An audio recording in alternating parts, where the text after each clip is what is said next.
right, a terrible story out of the Smithsonian Air and Space Museum in Washington, D.C.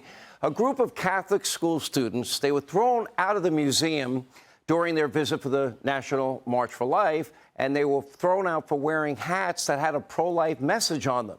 The message read, "Rosary Pro-Life."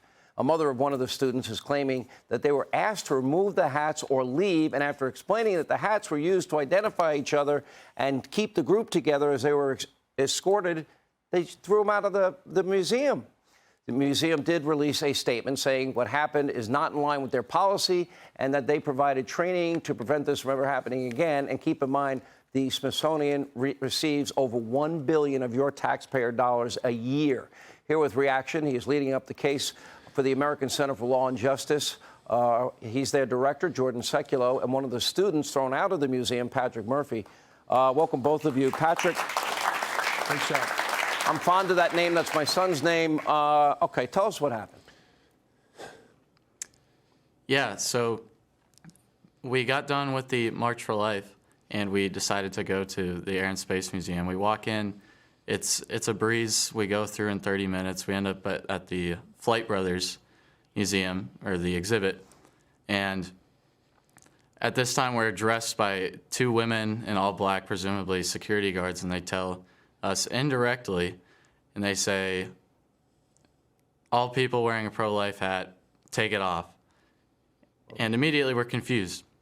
So one of the students with us, he proceeds to say, you know, we use these hats for identification purposes. This is for our group. So the two women, they kind of blew us off, and we walked out. And after that, we decided to sit against the wall.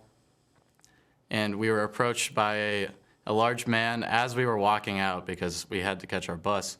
Right. And he comes up to us, rubbing his hands together, saying, "Y'all are about to make my day," with a massive smile on his face. Wow. And he tells us he's got reports saying we said no to taking our hats off, and we're in trouble for some odd reason. And one of the students repeats the talking point, saying it's used for identification, and he wasn't having it. I then said... Yeah, keep going. Yeah, I then said, this is a violation of our First Amendment right. This is a government-funded building. How are we paying for this with our taxes? And I'm not allowed to wear this hat. I've got to give you credit. This is a... Yeah, I got. He said this is a neutral zone. Wow. He said it's a neutral zone, and that doesn't apply here. And we were blown away. We had almost no words. I'm running out of time, Patrick. I want to hear about the legal side. I don't mean to interrupt you, and I'm very proud of you for what you did, and you stood your ground. Jordan, legally, does the statement mean anything to you, and what are you going to do? And by the way, I want to help the ACLJ win this. Absolutely. So legal action is imminent. We've already put them on notice to save everything because in that statement, they said they did a training afterwards. We want to know, Sean, about the training before.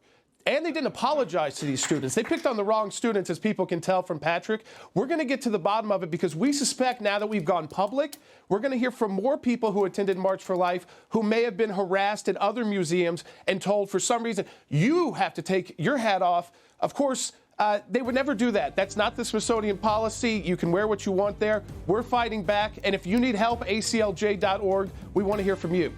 All right. And I'm going to try and help you in this case, and we'll follow it to the end. Jordan, great to see you. Patrick, great job. We're proud of you.